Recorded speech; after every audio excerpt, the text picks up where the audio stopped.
Hello, I'm Teddy Daniels. I'm a retired police officer and a successful business entrepreneur. Those are some great claims to make when you're running for public office, but I have some questions.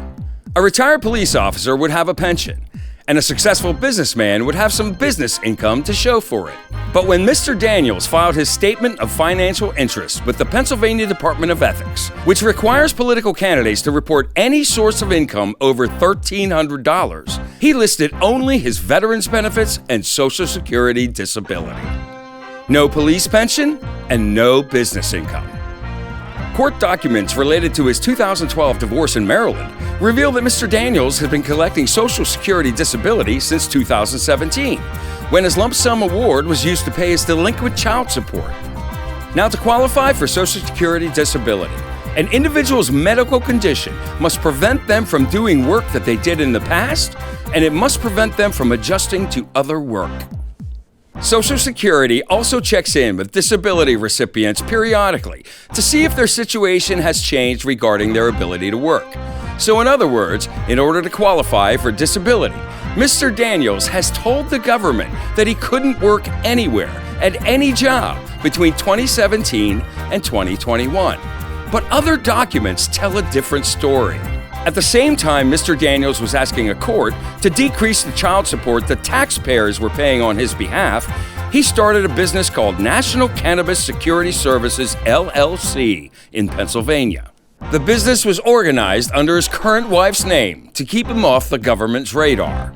He set up shop to do business in California in March of 2017, in Michigan in February of 2018, and in Colorado in June of 2018. In May of 2018, he was licensed as a private investigator in Chester County. In July 2018, he was listed as Chief Security Officer for a company applying for a medical marijuana license in Pennsylvania. In a February 2019 press release, he's mentioned as the Vice President of New Development for Hardcar, the company that bought out NCSS. In January 2020, he joined Canaspire as a security advisor.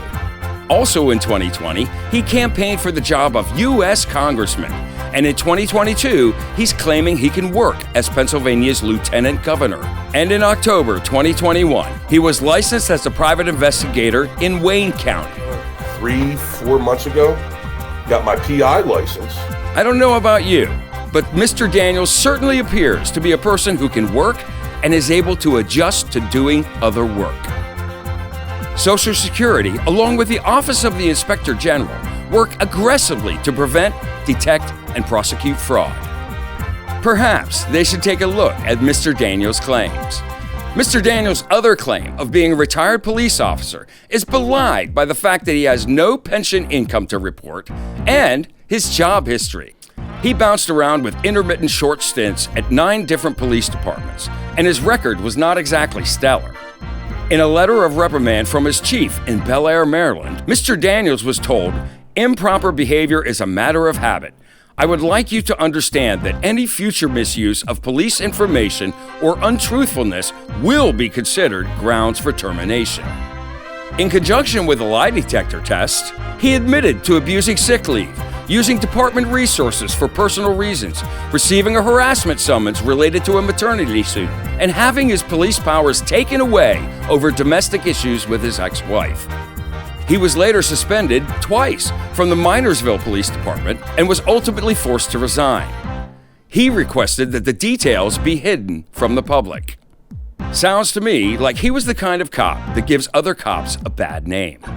Mr. Daniels has a lot of questions to answer, but I suspect he'll probably lash out instead. Perhaps he'll put on his internet tough guy hat and call me a swamp creature or invent some other cute name for me. But this ain't my first rodeo. I know politics is a rough and tumble game, and elbows get thrown once in a while. I have a thick skin. In 2020, Tom Wolf called me a coward, a defector, and implied that I wasn't a thinking person. But it didn't stop me from leading Lebanon County to be the only county in Pennsylvania to stand up to him, or from continuing my work to put a stop to his COVID-related disaster emergency tyranny. Or maybe Mr. Daniels will don his Purple Heart hat and claim he's being unfairly attacked as a combat veteran. Remember, Social Security disability has very different eligibility rules than veterans benefits. And being a combat veteran doesn't give Mr. Daniels a free pass to mislead people about his police employment record or to rip off the taxpayers by claiming he can't work. In December 2016, Mr. Daniels used his combat veteran status to get a free house from the Military Warriors Support Foundation. The Military Warriors Support Foundation's program is not designed to give a free house to successful businessmen.